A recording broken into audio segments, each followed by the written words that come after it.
So, what is the hardest part of your job? The hardest part of my job, I think, is probably scheduling out-of-school rehearsals. Having to deal with so many outside activities, out-of-school activities that the kids are involved in. As far as in class, encouraging students to learn other forms of music that they may not listen to on the radio. Foreign language is always one that kind of sends them for a little loop for a while, and then they come back, it's kind of cool after all. Yeah, like that's been my experience, like being exposed to all the different languages. Like my German piece, I'm actually a foreign language major also now. Really? Yeah, so like just being exposed to that music's kind of. Because I love it. Me too. But, like, and sometimes the kids don't like it right away, but then it's, I love this piece. Yeah. I told you.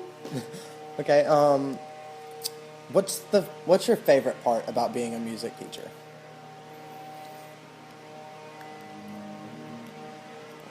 I would have to say probably doing what I just finished saying, exposing the other forms of music and just sharing. Johnny, we're leaving up to your grandmother's room right now. Okay, Susan. Sharing my love of music and watching them learn to love other than what they listen to on the radio or on the iPod. I'm going to post this to you. Doing all kinds of places. I would think on that one, in my bell ringer, we call them data theory. Yeah. And so I'm doing all classes like that now because so many of the kids come up to high school and they can sing and they can dance well. But, if there's no choir, or they can just sing well and they're in choir, they can't read anything.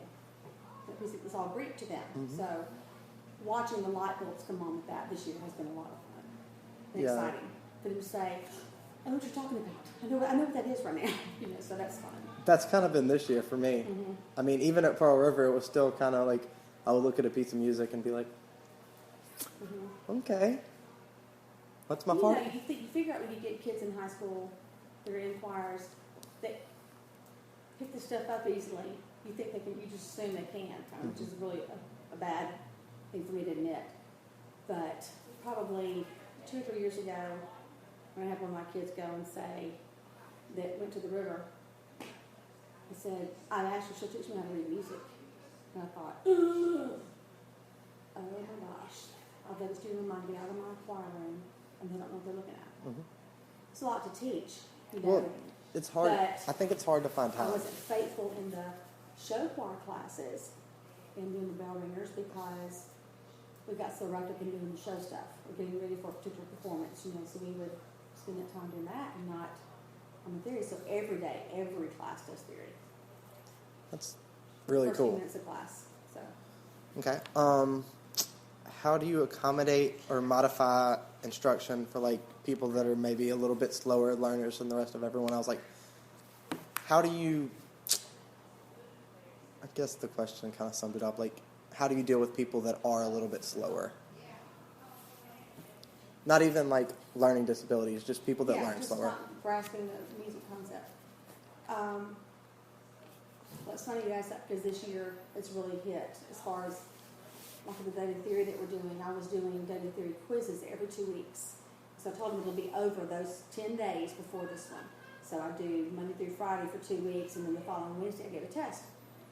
The first one was okay. It was on quarter note, whole note, half note, and all the basic notes, basic rests, triple clef, bass clef, just simple little, the basic. And then that was kind of okay. Oh, the lines and spaces on stack, triple and bass clef. And then the next test I gave was primarily on key signatures. So one week we focused on all sharps, the next week we focused on all flats, and then the next week we took a test. Major mistake. Yeah. Because I probably should have quizzed after the sharps and then quizzed after the flats instead of doing them all together. But I have some, it's inevitable that somebody in every class is just not going to care. Or doesn't care, so doesn't try, or just really isn't grasping it, but doing well in what we do in that class. So then that part, so it wasn't my goal to fail them in choir because they weren't grasping this theory concept of what they're actually looking at on a page. So I started going back and doing what I used to call years ago notebook checks, and it's still called a day, like we just call it daily theory quiz. And so what I do is I give them every so often just pop out a quiz. One, to see if they're organized, keeping it together. Two, that they have taken the time to do their daily theory and they've made the corrections after we go over, because we go over it every day. And then if they've made the corrections, they've got the right answers. All they have to do is go back and say, okay, like it says November 5th or 9th of it, I might say number 1, November 7th. Well, they know the 7th going to come between 5 and 9, so they figure out which day it is and they write what's on that day. So all they have to do is do it. And so I figured that was better in the long run than giving them a test with no notes, because it is so hard for some people to let it sink in. So I figured the more exposure I'm giving, the more they're rewriting things, the more it's going to start clicking and sinking in. And also trying to put them near people who do know it. Like I've got some people in high school now that I've had since 6th grade. So they know the quarter notes, the whole notes, and the half notes, and they know their time signatures, and they know what that means. So they're quicker at getting things like we did today. Like I just gave empty beats for the last 3 days and gave different time signatures, and they had to figure out what notes or rest could go in there and make that measure correct. So trying to put them near people, because in every class I've got some people enough that know it that they can help the others. We've also been doing what's called the Kagan method this year. It's a big push here in the district, and it's true cooperative learning groups, and it's not getting in a group like we so often used to do, and it's okay, everybody has a part, you do this part, you do that part, you do this part, but then it was also inevitable that somebody was going to do the bulk of the work and somebody else wouldn't do it. Mm-hmm. So this makes everybody have to do something in that group. So, and you can do it in any subject area. So I've done as much as I can in here, so that when we're doing things like that, they get into small groups. And I usually either check 8 different people. Like in show choir class we have 32, so I check 8 different people's papers. If they have them correct, then I have them be the team leaders, and then everybody goes into groups of 4. Because in a Kagan group, you're supposed to have it in 4 if you can. Some of my classes don't have that many, so we can either do groups of 3 or we'll do groups of 4s and then hit a 5th one somewhere. So that helps too, and just lots of reteaching. Lots of reteaching. So you're basically like teaching them. Yeah. So you're basically like taking them through like a music fundamentals course. Yeah. Mm-hmm. I hate you for not doing that with us. I know, me too. Probably more like a true music appreciation. Yeah. Or music fundamentals. Not as in depth as y'all have, obviously, at the college level, but just know when you open up a piece of paper, okay, this is the treble clef, this is where I sing because I'm a girl, and I'm an alto, so I'm going to sing the bottom line here, or, if it's 3 parts, I'm the second soprano, I know I'm singing that middle note, or this is a measure, this is bar line, this repeat sign right here, these little 2 dots in the double bar lines needs to go back to the beginning or go back to where the other repeat sign is, and just things like that so they know what they're looking at, and they're not just staring at paper and then memorizing words and sounds. Okay. What has been the most helpful advice you've received from one of your mentors or your teachers about being a music educator?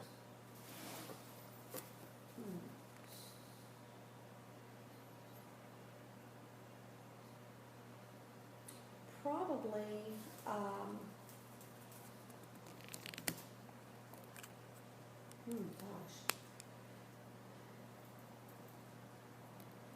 would say from Dr. Fuller, actually, at a summer camp. We were talking, and, I told him, I said, you scare the daylights out of me. This was 2 years ago I told him this. He scares us too. Said, you scare me to death, and I'm just petrified when you walk in the room and do a reading session with us. Like, so I want to skip to the back row. I can't. And he just kind of laughed at me, and he said, I told him, I said, I practice on it all the time. Probably not as religiously as I should, but sight reading is hard for me. I've never been a strong sight reader. not with the piano, not with my voice. And I find myself, after going to these summer camps at Southern and all, and going to SICC and other music workshops, that I'm forcing myself to make sure that I get stronger at it. Because if I'm not strong at it, I can't be teaching my kids as well either. And so, and I still don't hit sight reading as much as I should. And I'm going to have to get, better and better on that every year, because maybe next year that's going to be my bigger push. I've gotten a few more things to change this year that it's just going smoothly, and I like it, and it's fun, and it's, look forward to coming to work. But if I can't do something, how can I teach my kids how to do it? That's something we've really been talking about in this class is, you have to be a good musician yourself.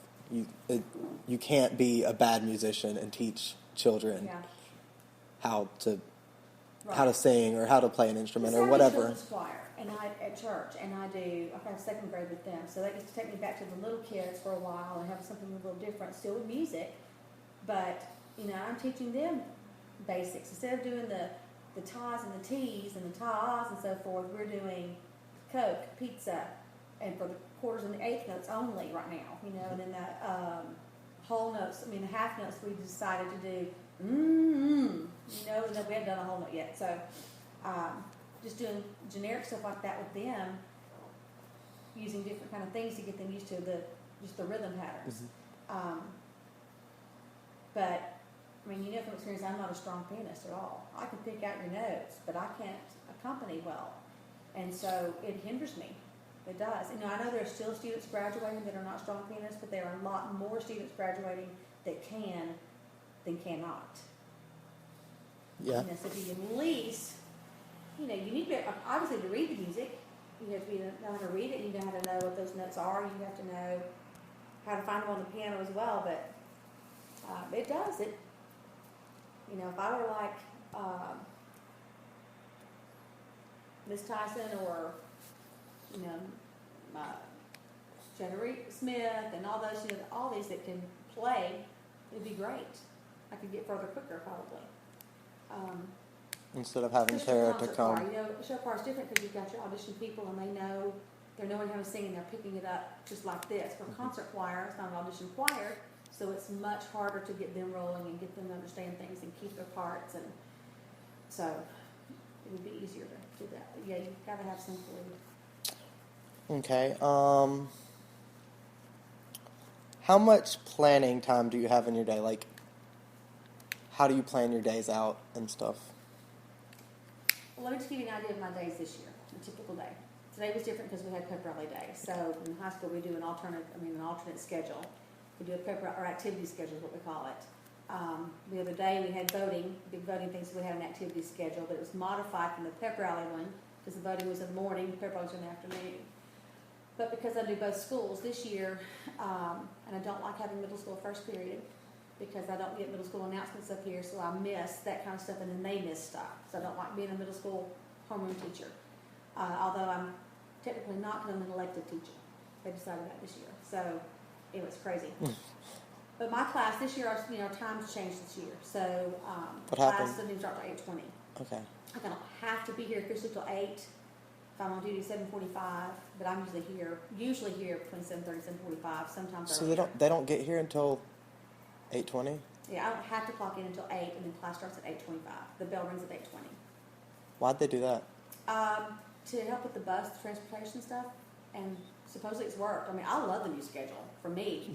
I'm sure you do. You get 20 more minutes of sleep. I don't have any young children that are getting off of the elementary school early or getting off here early, whatever, or I'm not working out somewhere else and my kids are getting home before I am, or without the big brother or sister. They're keeping most of them over here. If they have an older sibling or something, I don't know what it is. I don't have a kid there, so I didn't really pay attention to it.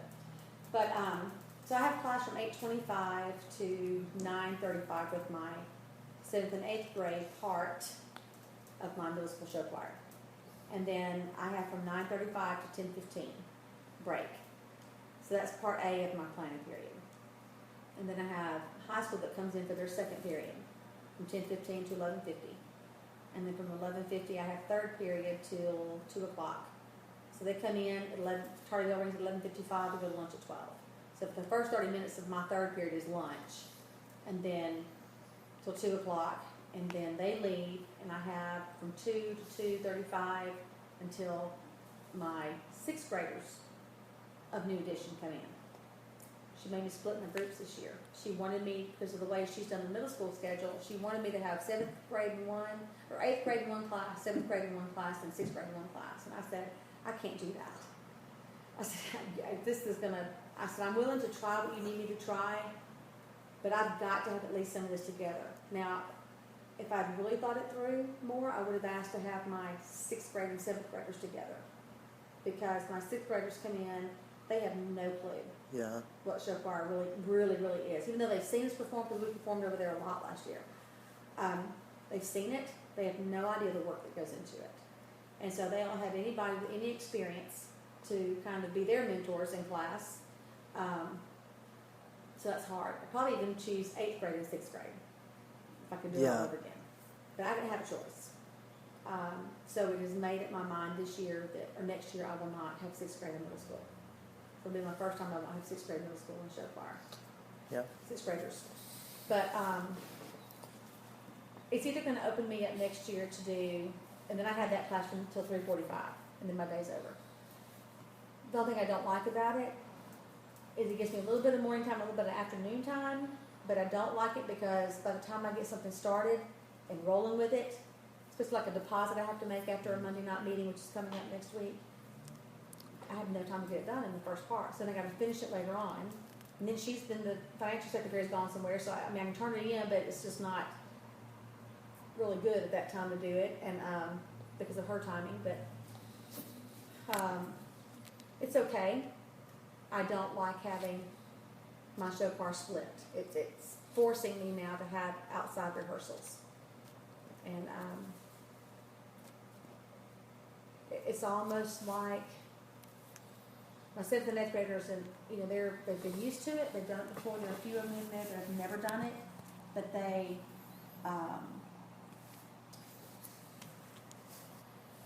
pick up their music so much quicker than the 6th graders. So they're not. Some of the 6th graders are, but not enough of them. So without that help from the 7th and 8th graders in that same class, we're really struggling. Like, we don't have one song down pat yet, and it's October. No, it's November. And that's terrifying. Got 2 months. To me. Terrifying to me. They're learning the last part of their show next Thursday night. So it's just tough. It's very, very tough. And I thought maybe I could make it work. I told her I was willing to try what she needed me to try, but I'm just going to tell you, it's going to hurt our program. And so I'm trying to get a conference with her to go and discuss next year already, because I'm not going to do 6th grade. So it'll either open me up to do another general music class in high school, or it'll open me up to do a 6th grade music class. Just music. Chorus, basically. And then 7th and 8th grade show choir. How do you stay optimistic or just like keep a positive attitude when things aren't going the right direction, like that, for instance? Interesting you asked that today. Very frustrated this afternoon. Very frustrated. Very, you know that I don't take it lightly when people come in here and want to goof off. And because it irritates me that we're not further ahead, and then some kids are playing, thinking everything's funny. And that just makes my blood boil. I'm going to be honest about it. But this year, too, I spent a lot of time last summer reevaluating me as a teacher. What can I do to make it better? What can I do to make rehearsal more interesting? What can I, to keep it from, because you start working on something, you want to get it right, and you end up working so long on one piece, and that's just not good. It gets monotonous. It's just like, okay, put it down, do something else. So I've done more of that, but also our district's been required to read a book called The Energy Bus by John Gordon, and I strongly recommend that you get that book. Very, very good. And it's basically talking about how we're the drivers of our own bus, and we can decide, as a director I can decide, as a section leader or team captain, whatever, can decide, do I want people on my bus or not? And one of the biggest phrases that sticks out in my head all the time is the they tell you to post it in the room, and I did one day. And I'm like, what does this mean? No energy vampires allowed. And they said, what does it mean? They're sucking the energy out of you? And I said, yes, exactly. You got this group that wants to do something, or this team that wants to practice, or whatever the situation. You've got this one person who doesn't want to do it and has a bad attitude and just is sucking the life out of everybody. And that's what it is. So instead of him bringing or her bringing all of you down, you decide, I'm going to be positive. I'm going to do what I have to do. I'm going to show my class that I care about them. And we're going to run. And high school show choir has never been as far as long as we are now. Ever. And it's great. And I have to remind myself every day. Plus, our principal puts up every day on our little SAMS thing that we have to go do our grades and stuff in our attendance. There's a little thing for high school news or district news or whatever. She puts some kind of quote up every day for us to, some kind of thought for us to read. And it's all about being positive and having positive energy flowing through you into the classroom. And it's really helped a lot. Okay. What do you want your students to take with them when they leave your ensembles or your classrooms? I want them to take some knowledge of music with them. I want them to take a love for music with them. And I want them to take an appreciation for a variety of genres of music. Okay. How do you find time to balance your life outside of school? I'm not good at that. But that's another thing Dustin and I worked on this summer was, okay, my daughter's gone now. I mean, she's up at where you are at Southern, and so it's just me and my husband, and Jeff's gone sometimes, and sometimes he's not, like he's been gone all week. And And by the dog. When I get home, I'm like, ugh, I don't want to do anything. So I just kind of sit there. And then I get up and do something, and then it's like, okay, I'm ready to go to bed. But while Kaylin was here, and only having one child and her being involved with what I was doing, it was easier for me to do things like that. However, there were times too when she just needed mom, and I was busy trying to work out some kind of blocking piece. Or you were her teacher. She was helping me and figuring out blocking, or we were going over some dance steps or whatever. And, but then, my husband, when he's home, sometimes I like to do, when I'm away from school, I want to do just stuff that Debbie wants to do. I want to go to the show, or I want to go shopping, or I just want to chill and do nothing. And there's always clothes to wash, there's always dishes to wash, there's always something to sweep, whatever. It's like I just want to stop. So I've been trying to not take work home. Yeah. And I have. This is my 27th year to teach. And, only 6 of those years have been in the music classroom. But from the day I started, I didn't have kids. Take my work home and grade papers. Mm-hmm. And I could find myself grading papers all afternoon, all night. I can remember when I was trying to work on a master's degree in Texas, and I'd get home from work and went home from class, and then I start grading my papers. So I remember sitting up, walking in at 10:30, 11 o'clock, 11:30, grading papers still. So I didn't master that early on. And there are some young moms here that have just finished their master's degrees, and they have managed themselves very well to not let school overtake their home life, and that's really an important thing for you to do. I have not been so grand at that. But my only child has always been at school with me too. So it's always been kind of okay, but then I kind of wonder, how would life have been different if I had not?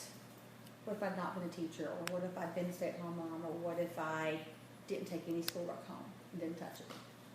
This year I've even gotten to where I take my phone home because I keep it on silent here, and then I go home and leave it on silent, leave it in my purse sometimes, and never touch it. But then it's our only access to somebody getting a hold of us. Yeah. I'm thinking, maybe I should turn on at night or something. I don't know, but I don't want to hear it. I've had people say, well, why don't you answer your phone? Because I put it away. I didn't want to answer a text. I didn't want to look at email. I didn't want to look at, because everything's on there, so it's easy to say, oh, I've got a little email, let me check it. I don't want to do that. Wanted a break. So my advice to you is, as a future teacher, to Put it on paper even. I did that for Kaylin. Put it on paper and see what you have. This is what I have to do. And try to, because I could rehearse every night. But I don't want to, and I don't need to. But I could. And that leads me to I didn't even write this one down. If you weren't teaching music or English or whatever, what would you have ended up doing, like, as an occupation? Or what do you think you would have? Well, I don't know. I taught aerobics for so long that there was a while that I thought, I could have gone into like sports medicine or just sports science. I think I would have loved that. Mm-hmm. But at the same time, during college, because back in high school, I don't know where I got this interest. Well, even when I was younger than high school, I always was interested in hair. And so when I was in college, my sweet mate that I had was going to go get her bangs cut, and they were going to charge her $16 to get her bangs cut. And I said, "Girl, I'll cut your bangs." So we got some regular scissors and cut her bangs. Well, then she decided to tell everybody, "Oh, Debbie Wright." I wasn't married then, of course. She said, "Debbie Wright cuts hair. Get her to cut your hair." I thought, oh my gosh.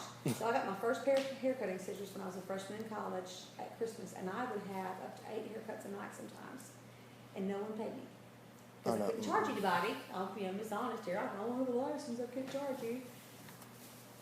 I just have always had an interest in that. I thought sometimes maybe I might, when I get to retire, maybe I'll do that. Who knows? Probably not. But I can't see myself ever not teaching, because I developed a love for music long time ago, and I developed a love for teaching at a very early age. I mean, from 3rd grade on, I knew that I wanted to teach school. That's what I wanted to do. And then when I realized that, I really love music and I really love to sing, maybe I'll do that. I would have loved to have gone in and been a vocal performance major. But that wasn't it. And that's why I'm where I am now, because I didn't go on and finish the music degree part of it, but I had music all 4 years in college. I took music classes where I was in ensembles, where I was in band, and theory class and sight singing classes. I took those classes, but not all of the classes I needed. So when I switched over to education, no one ever said to me, "Debbie, if you want to teach and you love music, why not do music ed?" No one ever said that to me. And I don't know why that I was that brain dead to not say, "Oh my goodness, I've got all these hours. Why didn't I minor in music?" But then when this No Child Left Behind came around, and everybody had to have this, you have to be highly qualified in something, so to speak, then if you had a certain number of hours, that amount or over, then you were considered highly qualified, which I use that term loosely because it doesn't mean anything. But there are also educated people that come out with degrees that aren't as good as somebody else walking into the room and doing it, But I've been blessed to have this opportunity, and I know that there are, better piano players out there, better singers, but I have the love and the passion and desire to work with kids, that I think that's made me have the success we've had at this school with that. Can we do more? Sure. And every year we're doing more. It's a learning process. But so I get very intimidated sometimes when I go to these other conferences and thinking, oh my gosh, they've been teaching for years, or this one's 20 years younger than I am, and look what, oh my gosh, you're so knowledgeable and so wonderful. But I don't think, and this is what I had to overcome, quit thinking you're not good enough. Because obviously God opened this door for a reason. You were accepted for this position for a reason. Now run with it. So that's what I'm doing. I'm finally getting, every year gets better, and I learn more and more and want to learn more and more, and I never stop trying to learn more. And that's a very important thing too, I think. Because if you ever want to stop trying to learn, then you're not growing anymore. As a person, period. Well, I was supposed to ask you 10 questions, but I think you've answered, more than what you've answered the other questions that I had written down too, so